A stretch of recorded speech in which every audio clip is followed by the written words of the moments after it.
It's car con carne. Let's eat in the car. It's car con carne. And now here's the star of our show, James Van Alstyne.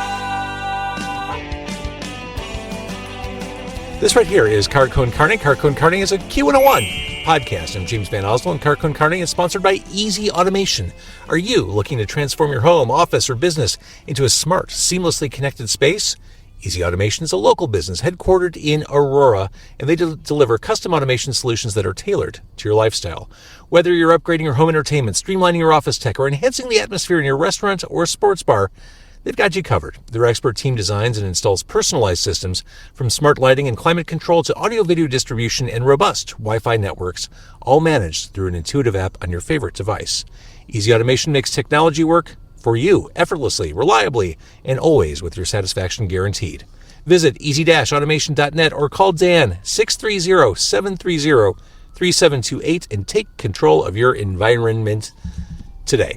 Car Con Carne also sponsored by Exploding House Printing, here for all of your screen printing, embroidery, and other merchandising needs. If you're in a band, if you're a musician, you may want to pay attention or write down the email address here. This is a local business. They're headquartered in the heart of Hermosa, and I want you to consider them for t-shirts, merch. Their focus is on small businesses, bands, brands, everything in between. They've done work for Meatwave, The Empty Bottle, The Music Box, Dante's, The Broketowns. The list goes on and on. You can see it on their website. And Jonathan, the guy behind Exploding House, he's been doing this for literal decades. He knows what he's doing. Besides the technical expertise, he delivers production efficiency and cost awareness to offer boutique print shop quality at much lower, large print shop prices. Check out their work on Instagram at Exploding House, or at Exploding House, or check out their website at explodinghouseprinting.com for a quote, or to see a list of some of their clients, like I mentioned. Email info@explodinghouseprinting.com for a quote today. All right. So I am in Oak Park outside Tacos El Tio number 3, I think. We should be numero tres. I'm here joined by friend of a friend, the brilliant and inventive musical duo made of Claire Molek and Jason Savsani. Nice to meet you both. Yeah, hey, nice to meet you. James. It's always weird when I've never met my guests and I just kind of send a message like, I'm parked west of this street sign. Look for me. And we have our first encounter on a sidewalk. Then I hustle you into my car. So thank you for... It was exhilarating. I've never felt more alive. Yeah, it was the most exciting part of my week. So I did get tacos. Claire, if you want to start distributing, I got a taco, a chicken taco, pollo, and I got vegetarian for both of you. And some chips. And you know the chips are good because the bag is almost translucent from all the oil. Like we should keep it in here. That's the real thing like right there. ASMR with the... So the new album is right here. It is on lovely, transparent red vinyl. It is Desire. Came out earlier this year. And to be honest, describing music is one of the hardest things to do. It was hard to do on the radio. It's harder to do on a podcast. Sometimes it's just easier to steal someone else's description. So... Friend of a Friend is known for their unique blend of cinematic synthscapes, tactile rhythms, and raw, emotive vocals. There, that's it. That works.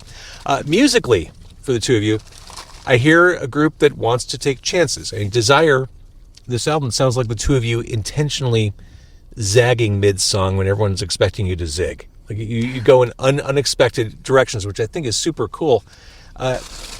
There's that word cinematic that I love. The music's polycultural. It's cinematic. It's art rock. It's experimental. It's avant-garde. And maybe even there's some trip hop in there too. This music sounds to me like the kind of music that can only be made when you tune out everything else, get inside your head, and don't second guess yourself. I mean, I think we're trying to do that for sure.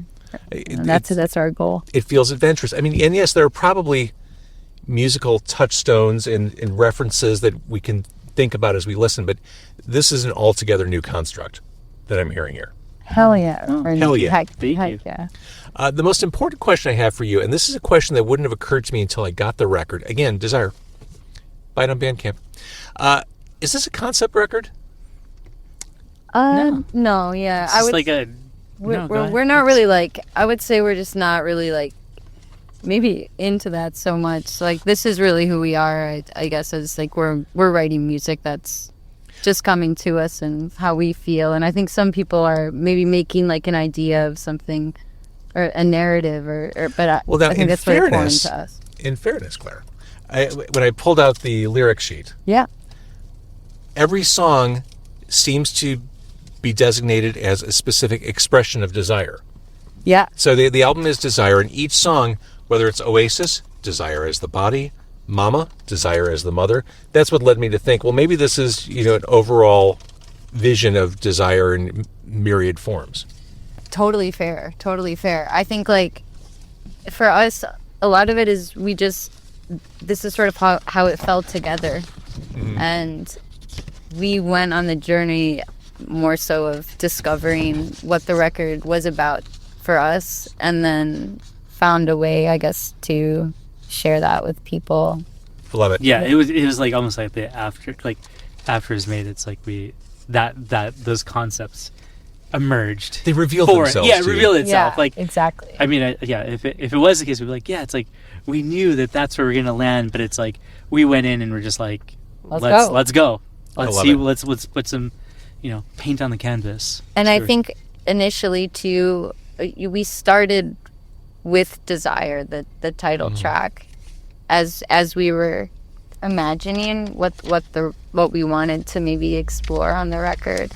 But initially, I think we kind of shied away from even having that as a title concept at all, because there's obviously a record called Desire by Bob Dylan that's sort of like kind of weird to compete or put yourself into that weird, like that's not, I don't know, like it's not like a direct reference to him, after the fact. We're like, we're like, I'm not sure which song is your hurricane on this one. Yeah, like it doesn't, like for a moment I was like, maybe, I was like, no, this is just not the same thing, See, and I didn't even go right to Dylan. There are 2 songs on the album that are also names of U2 songs. No way. Gloria. No. Oh, What? Yeah, I mean, Gloria is like, that's pretty like. It's old school. Okay, yeah. And of course, Desire. Yeah, I mean, we're Yeah. ubiquitous. I didn't. What is this know. YouTube song of Desire? We're this terrible. Is a great reveal. This is like a great learning experience. We should have maybe done a little more research. Yeah, we did. So it's clearly highlighting. It's like that's just what came out. We didn't do our homework. But the song Desire, since we're on topic here, talk a little bit about that, because there are really interesting sounds in this. It almost has an Eastern vibe to it. I think that we were just jamming. I think this was maybe sometime before we started thinking about songs for the album site.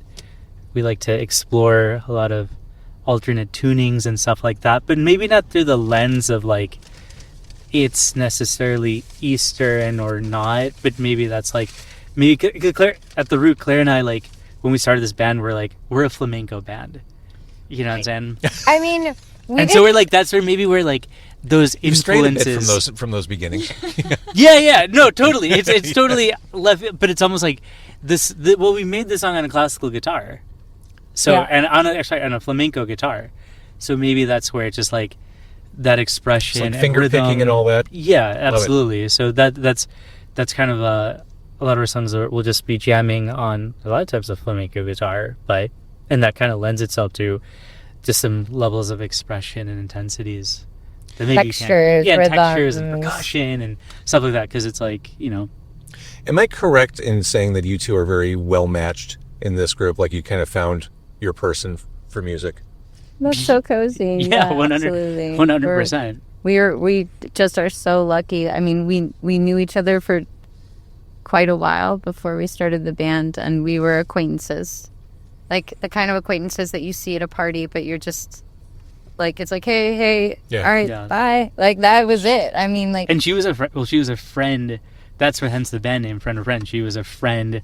We both had a mutual friend in common, and definitely did not share that I play guitar, that she sings. So for many years, we'd meet up and I'm like, that's Claire, and you're like, oh, that's Jane, and we'd just be have these very topical conversations and stuff, wild. not knowing that it's this is someone that you're going to be spending exorbitant amount of hours with on the road, crafting albums and stuff. So we sometimes do the thought exercise. It's not the healthiest. We're what if we started long time ago? You know what I'm saying? But we realize it's when we finally realize that, that we both have, this musical sensibility. We jammed once and literally made a song that night.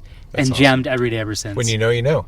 When you know, you know. That's true. 100%. And now, does the friend of a friend, is that person guest listed for life?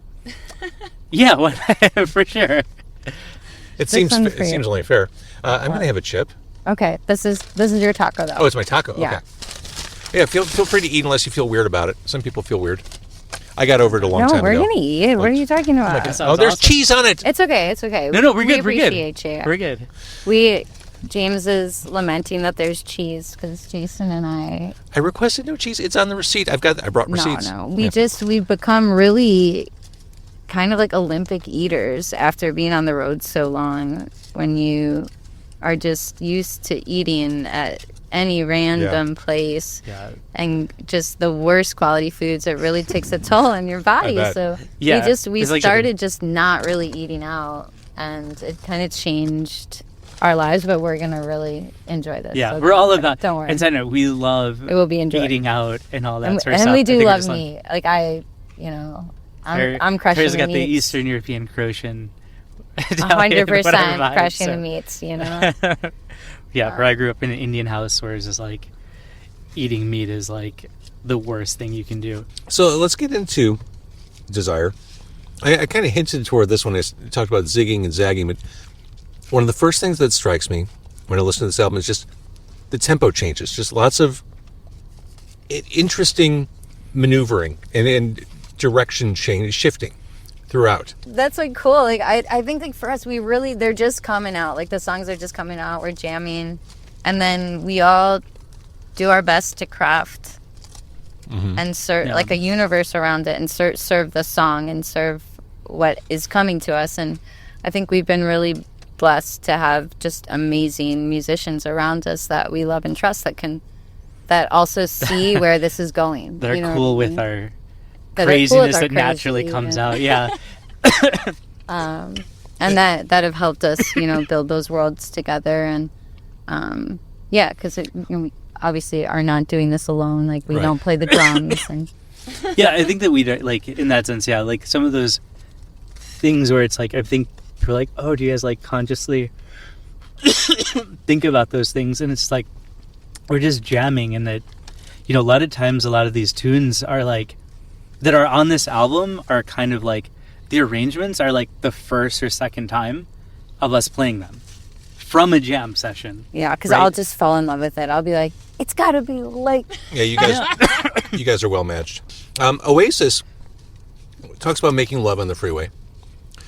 What I love about that song, the lyrics kind of match the song because the song feels like a road trip to me. It has that kind of, going back to the word cinematic, it has that cinematic feel of taking a road trip.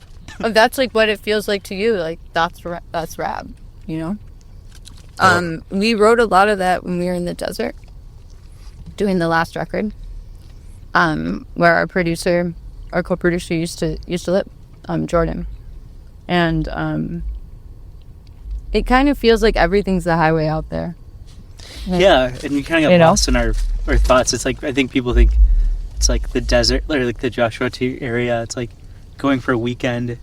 Oh, thank you. Yeah, we definitely need those. Yeah, we learned. It's Although like not ladylike. Thank you. going for a weekend is fun, but it's like when you're there for, weeks upon weeks recording an album, you're like, this is some pretty brutal. It's a pretty brutal environment. Yeah. And I think that it just really cleared our head, and just to make even that song, we just felt like there's space to explore the cinematicness, to explore, different epicness that comes out from just maybe what we were saying is like we're just having a really clear, no rules type place. I don't know. I want to jump around to FTV, From the Vein. I love the way this one sneaks in. You've got birds chirping. It sounds like listening to a warped, like, educational tape. It's super cool. Cool. And then there's that creepy whispering, Claire. You cannot save me from the fame, or from the vein, from the vein, or from the vein. Is this about narcotics, or am I taking this too literally? It's so funny that you asked that, because like we just on the last tour, somebody gave us like Narcan to like just in case like we were gonna have some sort of fentanyl. You guys seem well adjusted, but just in case, yeah. 100%.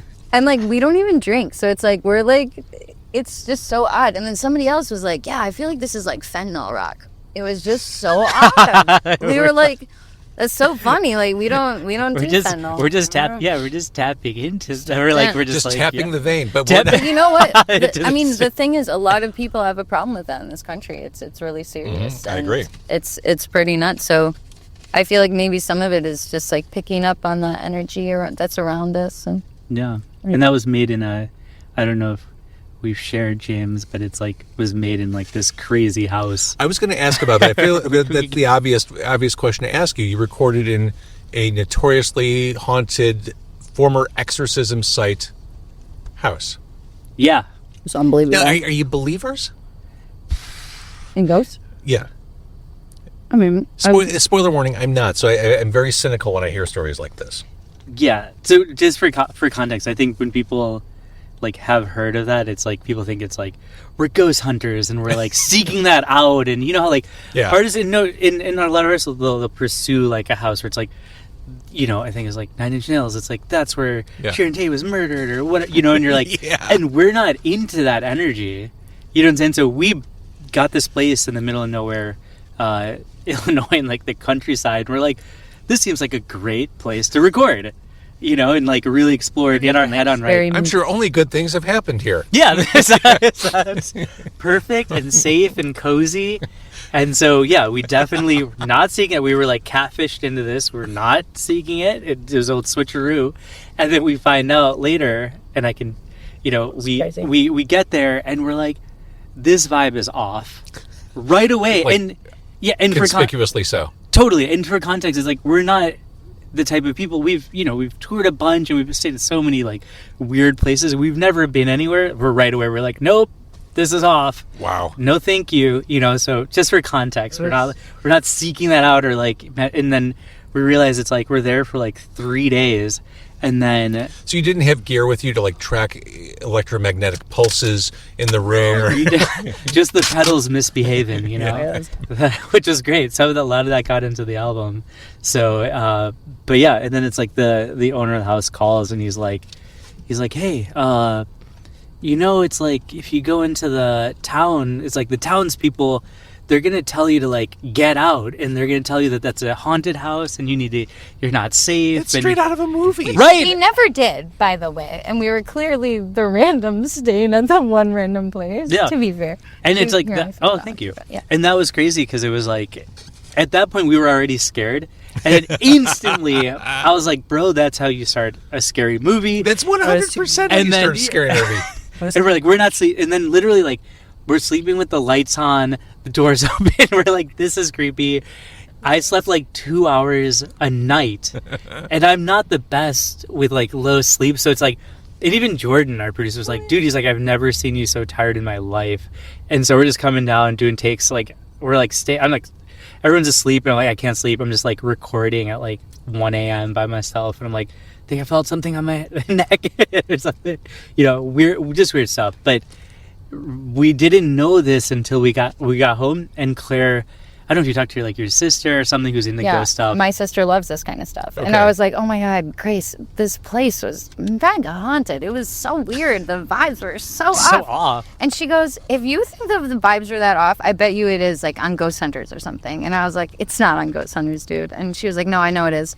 Where was it again? And she just did one little Google search and it all came. And you were at like Spook Central, ground zero for all things paranormal. It was really wild. There was some crazy numerology stuff that was happening, and it really felt like we were being protected, like in the tracks and how they originally tracked at like certain numbers. You know, I think we went through a really intense experience making the record, but none of us were like consciously like together sitting in a room being like, oh, there are definitely ghosts here. We were all like, let's like get through this. Like Jason doesn't want to hear about the ghosts for sure. Like from day one was like, if you see anything, like I don't want to know. And you know, I think it can be such a personal experience, your understanding of what you can't see. So, you know, a lot of the time those are things we sort of just kind of keep to ourselves, and especially if they're scary, you know. Just trying to get through them. Yeah, And it made it, in that sense, like, I don't know, it's like a band, you're doing the touring, you're doing, all these sort of like triumphant kind of battles with yourself and with your bandmate and like, all those sort of things. And I think in some ways it was you could say it's a gift, right? Maybe in hindsight. At the time, we're like, okay, this is crazy. But it's like, it created a centering effect of like, hey, we're in this together. We want to create the best album we can. And these are the circumstances. And I think we've had a lot of practice on taking adversity. And that's a lot of our music. It's like taking adversity and building something hopeful, cinematic, epic, larger than life. And that's really how we view this band. I love that. On Hope. Well, this is a terrible segue, but while we're on the topic of haunting, I think Gloria is a fairly haunting song. There's that kind of cold and urgent programming happening behind the vocals. And Claire, you stretch out in all kinds of directions on this one vocally. This is a fun one to listen to because there is that kind of cold and warm balance between the programming, your voice. It's like a McDLT. You've got the cold side and the hot side. That's what I've never heard. I never thought about I've never said that. So that's really cool. It is. Again, not to go back to the topic of meat, but no, but I love that one, and it's kind of tucked midway into the album too. It's a nice. I'm a fan of track listings, like smart sequencing of songs, like threading the needle through that entire journey from open to close. Yeah, totally. Did you labor over how to sequence this album? Claire is a beast at it. She goes through it. I go pretty hard. She goes hard in the paint. She goes hard in the paint on that. It can be sort of like a contentious thing between like us and Jordan. Like at the end where we'll be like, I feel like it has to be like this. It has to be like this. But then it all sort of settles into where it just needs to go. I think too. Yeah, we just like cruise. We do a lot of cruising. They're just just drive around, and it's like a lot of times we're in that sense I think we're very open, where we'll just try different things. Like I think in that sense it's very nice to collab on it, and then it's like we'll go like left field, like let's try the craziest order, right, let's try this, and then it's like every album we've done we're like, this is it. Yeah, and it's not even a big, we're like, okay, something. we get it. Yeah. Well, and one of the reasons why I ask, Maverick is at the end, and it's not necessarily a decisive closer. It kind of leaves me feeling a little uncomfortable walking away from the album, which I don't know if that was an intentional. That's cool, man. Yeah, I think it should. I think it should. Yeah. Yeah. Right. More to come. I think in general, like, like artworks that like do resolve can be kind of boring. Fair. Like we come to art to learn and explore and discover, not to be told like what to do or what it is. And we live in a world now that's so fractured that there's not really those answers in such a linear way, I think. I agree. Yeah. So I know you've been touring like crazy. What does the rest of your year look like? So we've got some dates coming up with Oslo on the West Coast, which we're really excited about. And then we have some East Coast dates after that we're announcing in a couple days that everyone will hear about in just a few days with the Spirals. They're really cool. Oh, that's amazing. Psych rock band, yeah. That's amazing. Yeah, I know you're keeping busy, and I feel lucky to have you cornered for a night. Knowing how busy. Thank you. I think I've spilled some salsa on your console here. I've cleaned it up though. I got you. I promise you worse things have happened. Okay, cool. But thank you for pointing it out. Some people like try to ignore it and not call attention to it. I'd rather. I appreciate your transparency. That's what I would expect from a friend of a friend. Mid interview, I got your back, James. I got your back. And since you are doing so much touring, like how close do you feel to your hometown? It is. I mean, are you feeling more fragmented as you're hitting the road more often? Do you still feel that tether to your localness? I think that it always. I think that Chicago. We're from here. You know what I'm saying? And so I think the road does some things of opening us up to new experiences. Yeah. And we just got back from like some festivals in Austria and stuff like that, in Germany and stuff. Yeah. It was really, really fun. And when we're out there, we're like, oh man, maybe that's like the hardest way. We're like, everything's better here. You know what I'm saying? Like from a self-awareness Grass is perspective. always greener. But then it's like we come back and we're like, oh yeah, we love this city. And I guess we've been watching a lot of The Bear. And I'm like, this is the best. I love it. It's like so easy to fall back in love with Chicago Yeah. from that show. No. And there's pioneers and innovators like you, because I remember listening to Local 101 and stuff like that. Really, you're a real one, man. Getting Chicago scene, music scene. So this is an honor to be talking here. It's mutual. I love the music you're making. Thank you for doing this. Sorry about the cheese on the tacos. I know you said it's okay. It's delicious. It's all good. It's going to haunt me. Thank you so much. By the way, if you want to get hooked back into Chicago, we couldn't be out on a nicer summer night. It's like 60 degrees. It's hoodie weather. This sells the Midwest for the entire year. It's so funny that you say that, because like I almost wore a blanket. Like I'm just like, man, it's cold. And we have poor circulation. That's what's going on. We're like, yo, this is cold. Because it's like literally like James we'll drive on tour and it'll be like 90 degrees. We'll turn the AC off, keep the windows up, and we'll just roast. Yeah, and sweat. Oh, I can't relate to that at all. Not at all. So we'll like try and out roast each other. Yeah. And then like crown a roast master. We do. We pass it back and forth. Like it's like Claire is the roast master, or sometimes, and then I'm like, I need to get the crown back. So we're just like, we're sun bros. We're just trying to just. That's amazing. Roast each other. This is how we knew we were really compatible. Yeah, no, from the beginning. That seals the deal for sure. All right, well, friend of a friend, thank you. Yeah, thanks for having us, Thanks James. for having us. Thank you.